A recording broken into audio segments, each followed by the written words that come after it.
It has been almost half a year since ALLM brought Kritika Online back to the West, and it has been equally as long since I did my last video on the game. Now, I was ecstatic when they brought this back. This was one of the few games that I did videos for pretty regularly back before En Masse acquired rights to it and chose to publish it within North America. In my last video, I went ahead and talked about the re-released version titled Kritika Reboot, the changes that were happening, and how I was glad that ALLM had opted to self-publish the game. This would of course give them more creative control over the global version of the game because they wouldn't have to rely on a North American publisher acting as an intermediary. Now, I have expressed exactly how much I enjoyed this game on various occasions, but imagine my surprise when I was approached after having finished my last Kritika video to take a sponsored look at the new upcoming Blader class. Now imagine how crazy I would have to be to turn down this opportunity. This is an opportunity to not only try the class out, but to also go ahead and record content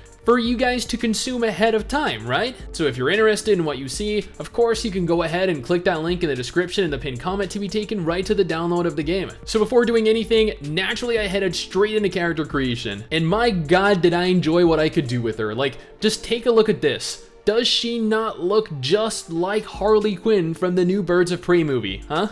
Right? Yeah, that is how good I am at character creation. Okay, so character customization aside, the Blade or the Blade Dancer after her class change is an aerial sword-wielding badass. She's one of the most mobile classes that I have ever played, with some of my skills literally teleporting me all around the field, flying me up into the air, raining down a barrage of hellfire from above, then going ahead and teleporting me down behind whoever's left down below, staring at the sheer death and destruction now surrounding them. Okay, maybe on second thought that was a little bit extra, but man, her skills are absolutely ridiculous looking. I have always said that the game looked good, and I have always been of the opinion that the skill effects and the animations were fantastic considering when this game was made, but this was next level. This class is the very first class to actually be introduced since the game underwent their rebrand. This class is not available globally at present, like as of when I'm recording this video right now, which is why you see the entirety of the game in Korean. Honestly, I did need to use a Google Translate app on my phone to really tell what was going on,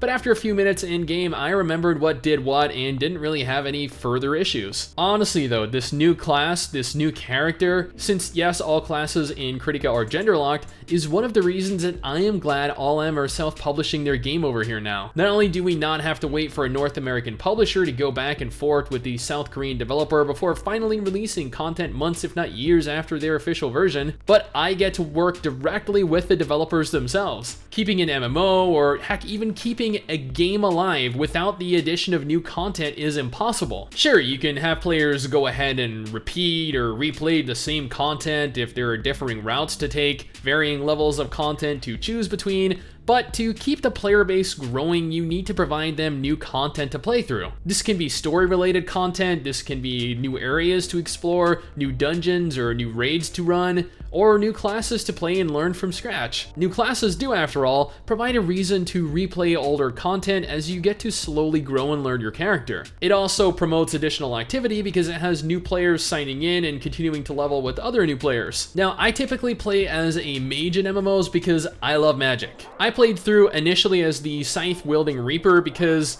I mean, you know, just looking at her, why wouldn't you want to play with her? I mean, play as her.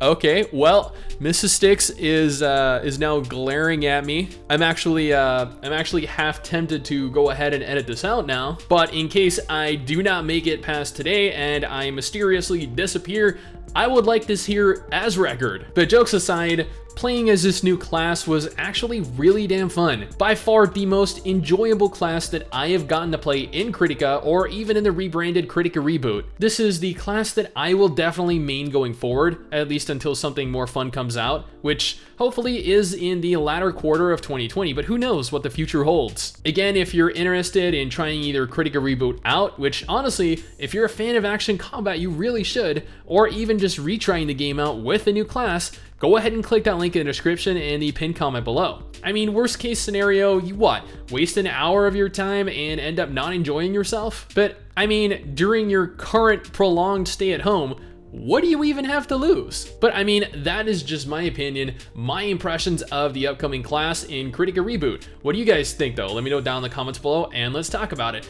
Anyway guys, that is it for me. Thanks for watching. Hopefully you enjoyed the video. Don't forget to subscribe for more content like this, and I'll see you all next time. Peace. Oh God, the amount of times I hit my microphone, I swear. Someday soon, I'm gonna make it.